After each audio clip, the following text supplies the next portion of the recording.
At hindi dapat talagang madrag si Love Marie sa pagkakataong ito.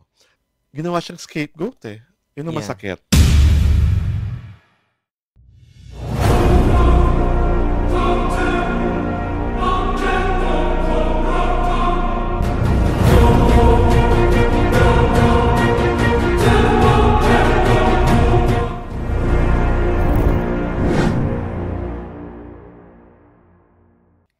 At this point in time, I'm really, really, really sad for her because she does not deserve this kind of attention. But because she is married to, alam na natin kung bakit. Ito po si Alwin Ignacio, the diva that you love. Together with me is my kamaring Ultra Maldita, Hi, this is Alex and you are Brosas. watching the Titi Show. Tarayan na talakin showbiz edition. The person involved here is Heart Evangelista Escudero. Of late kasi, inilabas na ni Ginoong Escudero ang kanyang salin. At magkano nga ito, Mare? I think it's 18 million plus plus plus. 18 million plus plus plus. At yung mga accountants, nakatkatera, nag-compute. At na-realize nila, nakapagbigay si Cheese ng pagkamahal-mahal na diamond ring. At- Araiba ba yun? Oo, basta mahal na diamond ring kay Heart Evangelista na may footage pa, di ba? Tapos, makakabili ka na ganong diamond ring. Mas ganito lang pala kalaki ang kinikita mo. Saan galing? Ang question number 1 ng lahat. Ano makasabi mo sa obserbasyon totoo ng mga katkatera? Tawag dito, it is with logic that they were asking that question. Kasi nga naman, it doesn't match yung binigay Oo. dun sa SAL and declaration. Oo. Diba? Ang laki ng diferensya. Diba? Ang naisip ko naman, baka nung araw na the day that the ring was given, napakataas naman nung ano niya, SALN niya. Kasi ngayon yung SALN pinag-uusapan di ba? And the gift was how many years? How many 2 years ago? 3 years ago, di ko alam. Di ba? Baka naman noon, ano pa niya, carry pa niya. Carry pa niya. Okay. Ang sa akin pa rin lang kasi, sana po, itigil na natin na idiin si Heart sa mga kasalanan, sa mga supposedly at mga alleged sins ng kanyang husband. Because, as Love Marie said, she has her own earnings. Number 2, hindi naman pinapakialam ni Cheese yung earnings niya.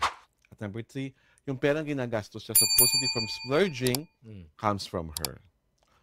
Yung questionable SALN ni Mr. Escudero is something that he needs to address and something that he needs to explain at hindi dapat talagang madrag si Love Marie sa pagkakataong ito.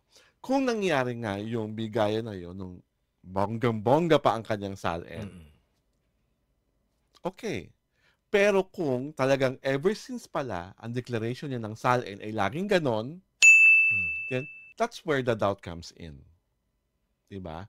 Kasi hindi naman natin alam ang pagtaas at pagbaba ng net worth at ng mga assets at liabilities ng mga government officials. Tsaka kasi parang lumalabas siyang pinakamababa yata. I think. That's what he's trying to make it appear. Diba? Iba yung, diba? Sa akin kasi, ang hirap busisiin na ganitong bagay, lalo na wala naman tayo ng kopya ng SALN niya nung panahong nabili niya yung diamond ring in question.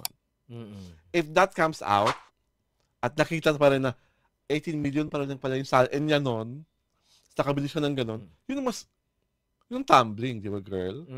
Ay, yun parang ganun nila SALN mo. Then that will come, doon na papasok yung mga donations, at kung ano-ano pa, at kung ano-ano pa, at kung ano-ano pa. But that is something that the TT show cannot investigate. Kasi hindi mo naman kami investigative journalism. Showbiz analysis po kami. So mas kaya ang pinaprotektahan namin, pinag-uusapan, ay si Heart Evangelista. Yeah. Because she has suffered so much from this. Oo nga. Actually, Heart was unwittingly dragged into the mess, not of her own Doing. doing. Not of her own volition. Oo, di ba? By virtue of being married to Kineso. Oo, yun lang yun. Yun lang talaga Kaya kawawa si Heart. Mm-mm. Di ba? Actually, believe nga ako kay Heart eh. Kasi, parang hindi siya nadidepress. Kasi kung yung iba, di ba? Iba nadidepress eh, di ba? May iba dyan. Yung tindi ng ganun, di ba? Parang nawawala ng ulirat, di ba? Well, I think she's emotionally healthy. She's mentally healthy. Oo. She's handling it super well. Kasi, nung di ba nag-episode siya, iiyak siya sa video? I think that was the last. And I don't think that's going to be another one. Not unless talagang ipupukol na sa kanya talaga yung sisi at the end. And also, tamang-tama na rin na she's more silent now in social media. Oo, hindi na. And not showing so much of whatever are the things that makes her happy. Because, ginawa siyang scapegoat eh. Yun ang masakit. Diba? Ginawa siyang scapegoat.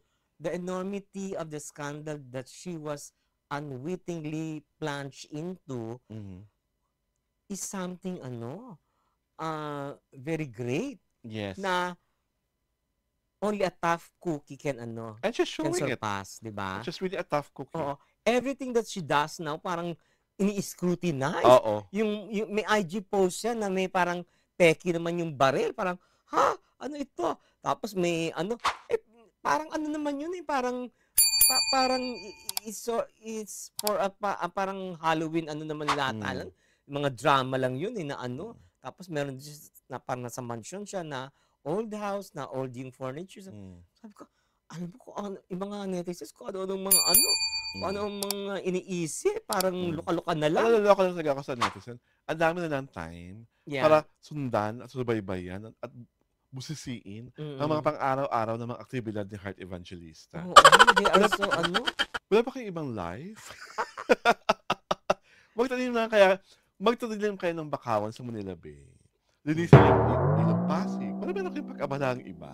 Oo, kasi parang parang they felt license na, hindi lang felt. Talagang they are licensed. Yun ang drama nila. May karapatan kami. Kasi taxpayer kami. Ganun.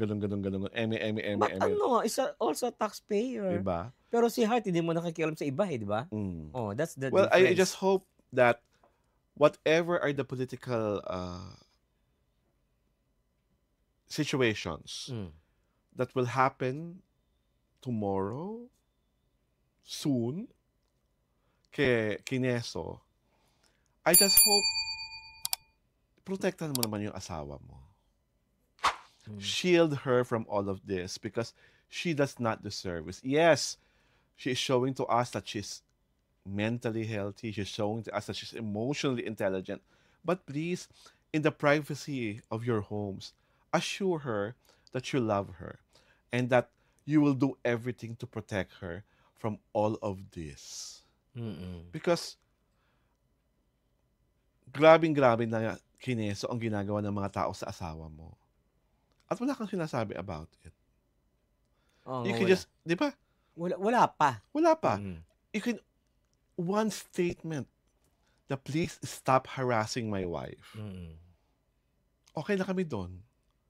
Parang, natin kasi sa akin, mas naliligtas siya ang sarili niya kaysa kay Heart. I may be wrong, sir, ha? But that's how I perceive what's happening.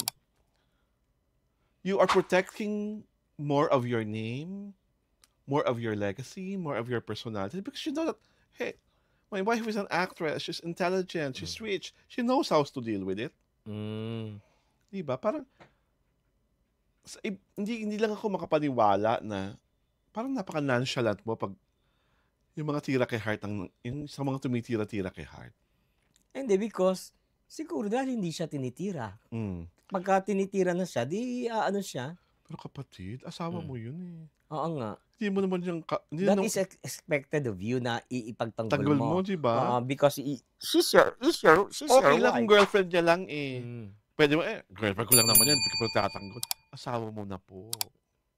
Baka Agad sa tamang panahon. Oo, he knows na Heart is a tough cookie. Ay, diba? Nga, kaya okay, accepted lang ko yun. Ang gusto ko lang sana, in the corners of their bedroom, alam ni Heart na mahal siya ni Cheese. Hindi naman sila, magtatagal kung hindi na mahal ang isa't isa. Kasi, pag ganito kalaki yung issue, nagbibigay talaga ito ng ng kung anong energy. Division. Kung anong energy sa marriage. Diba? Talagang ito yung mga dramang nangako ka lang for better or for worse. Diba? In richer or for poorer. Ito na yon. So, sa better or for worse phase ng marriage nyo ngayon, because of all these issues, sir, please love Heart more. Diba? Heart needs it more this time than any other time. Yes. At dahil dyan, iniimbitahan po namin kayong manood sa The City Show tuwing Sabado at Linggo. Pinapalabas po kami sa aming Jerry Turata YouTube channel at of course, sa aming Facebook pagina alas 4 ng hapon. This is Alwin Ignacio, the diva that you love. Together with me is my kumaring Ultra Maldita. Hi, this is Alex Brasas. And this is The Kitty Show. Tariana Talakin Showbiz Edition. Happy Sunday to all.